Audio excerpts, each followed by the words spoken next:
We all want to become a one-tap machine that headshots everything they see, right? Today I'm gonna help you get a step closer to that by giving you the 4 most important tips to get more headshots in Valorant. My name is Buster, and on this channel I make educational Valorant videos to help you improve. So if that interests you, feel free to subscribe for more content like this. The first tip is crosshair placement, and it's probably the most important tip as well. Crosshair placement is something I've covered multiple times before on this channel, but I'm gonna do it again. No matter how good your aim is, if your crosshair placement is bad, you won't get anywhere, and this is especially true when hitting heads. Having your crosshair in the right position makes it 10 times easier getting headshots, because you won't even have to aim when the enemy runs right into your sights. There are levels to crosshair placement. It can be something like having your crosshair position so that it's pointed towards the positions you're peeking. It can be not having it at ground level, etc, etc. When you're trying to get headshots, however, there are a couple of things that you can do with your crosshair placement to make it easier for you. First, I want to cover the fact that you might not have to have it at head height all the time to get them, and in some cases it's even more effective shooting at the chest because of the recoil. When using guns that you want to be on the move with, such as SMGs, spraying at chest height will allow the recoil to move upwards towards the head instead of spraying at the head, making them harder to hit. The most important part about crosshair placement when you're trying to get headshots, however, that is aiming a bit further away from where you're holding. Let's say you're holding A long on Haven from sight.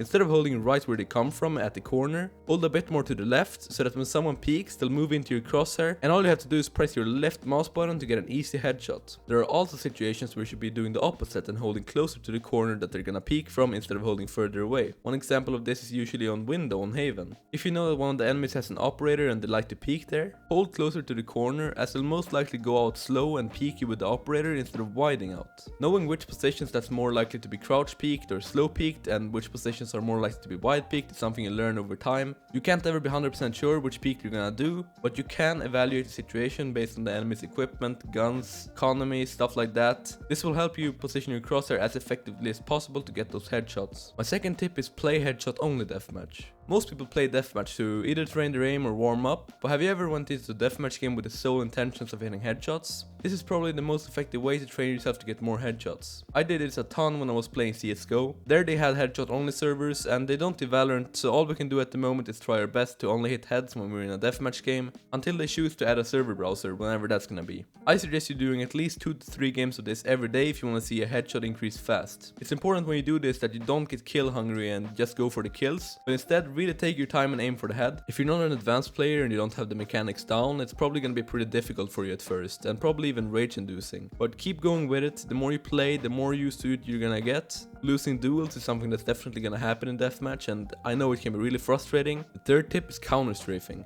Counter strafing is what it's called when you hold in, for example, A to go left and then counter that with D when you want to stop. Pressing D when you want to stop instead of just letting go of A will make your agent stop faster than only letting go of A. This is something I suggest practicing, as it will take time to learn, but doing this will allow you to be more accurate and still be able to be mobile while getting those headshots. Way too many people think they have to stand still and fully stop to be accurate, but counter strafing will give you a much easier time with that, as it's much quicker, so you won't get killed as easily as if you would just be standing totally still. The fourth tip is for you to get an aim training routine. Aim training routines help you develop better aim, warm up, and train your muscle memory. If you practice it every day before you start playing, that'll warm you up and make sure you don't have that first game where you play really bad. It'll also make you a lot more consistent, since you'll be actively training your aim every day, ideally before and after you play, and it'll improve very quickly, trust me. If you don't have one already, you're missing out, and it's definitely gonna help you hit some heads. I got a video covering my aim training routine and what I do every day to get going before I play, so check it out on the card above if you want to do the same thing. If you want to get better at Valorant, click the place on screen right now.